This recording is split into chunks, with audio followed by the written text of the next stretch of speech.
అధ్యక్ష 10 ఏళ్లలో మొత్తం 10 ఏళ్లలో కేసీఆర్ గారి ప్రభుత్వంలో రైతన్నల నుంచి మా ప్రభుత్వం కొనుగోలు చేసిన ధాన్యం విలువ 1,34,000 కోట్లు అధ్యక్ష. 1,34,000 కోట్లు అనే మాట నేను విజ్ఞప్తి చేస్తా ఉన్నా. ఆనాడు 14-15లో మరి 24 లక్షల టన్నులు మాత్రమే కొనుగోలు చేస్తే వారికేం సంబంధం సార్? వారికేం సంబంధం సార్? ఇదేం నా తర్వాత వారికి ఇవ్వండి. I'm not yielding sir. అధ్యక్ష 2022-23లో ఐఎమ్ నాట్ ఈల్డింగ్ సార్.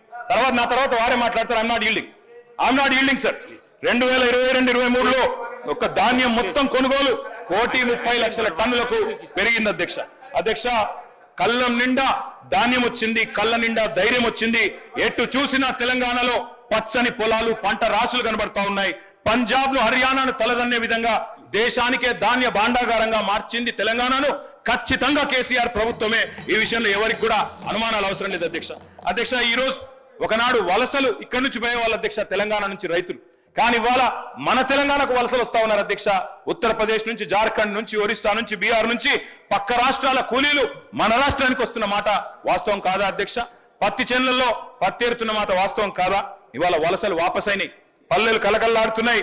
అదేవిధంగా పాత ఇల్లులు సదురుకున్నారు, కొత్త ఇల్లులు కట్టుకుంటా ఉన్నారు. ఇవన్నీ కూడా ఖచ్చితంగా తెలంగాణలో వ్యవసాయం పండుగగా మారిందని చెప్పడానికి ఒక సంకేతం అధ్యక్ష. ఒక్కొక్క ఊళ్ళే బొడ్రాయి పండుగ చేస్తే లక్షలు ఖర్చు పెట్టి చేస్తా ఉన్నారు అధ్యక్ష. ఎందుకంటే వ్యవసాయం బాగైంది, సాగు బాగైంది, రైతు బాగైంది.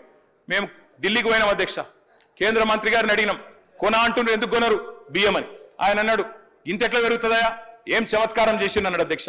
చమత్కారం కాదు అధ్యక్ష, బృహత్కార్యం చేసినాం కాబట్టే బ్రహ్మాండంగా అల్టిమేట్ గా ధాన్యం కొనుగోలు పెరిగినాయి, రైతు ఆత్మహత్యలు తగ్గినాయి. ఆనాడు 2014లో 1,347 ఆత్మహత్యలుంటే ఈ రోజు 215కు తగ్గినాయి అధ్యక్ష. ఇవన్నీ కూడా వాస్తవాలు అధ్యక్ష. రైతు పచ్చబడితే కొందరికి కళ్ళు ఎర్రబడతా ఉన్నాయి అధ్యక్ష. అన్నదాత బాగుపడితే కొంతమంది ఓర్వలేకపోయింది అధ్యక్ష. 100 ఎకరాల రైతులకు, పెద్ద రైతులకు లాభం చేస్తున్నారని చెప్పి రైతు బంధు మీద దుష్ప్రచారం చేసినారు. తెలంగాణ బడుగు బలహీన వర్గాల రాష్ట్రం. 100% మంది బక్క రైతులే, చిన్న సన్నకారు రైతులే.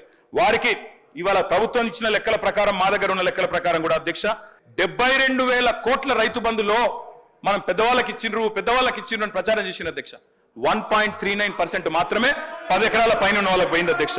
80% లబ్ధిదారులు ఎస్సీ, ఎస్టీ, బీసీ, మైనారిటీస్ అధ్యక్ష. అందులో బీసీలు 54%, ఎస్సీలు 13%, ఎస్టీలు 13%, 70% రైతు బంధు పైసలు ఇవాళ ఎస్సీ, ఎస్టీ, బీసీ రైతుల ఖాతాల్లో పడ్డాయి. మేము ఇందాక అడిగిన అధ్యక్ష మంత్రి గారిని మళ్ళీ చెప్తా ఉన్నాం. ROFR పట్టాలు ఇచ్చినాం, 4.5 లక్షల ఎకరాలకు ఇచ్చినాం. పోడు భూముల్లో 1 ఎకరం 1 పంట మాత్రమే పండుతుంది.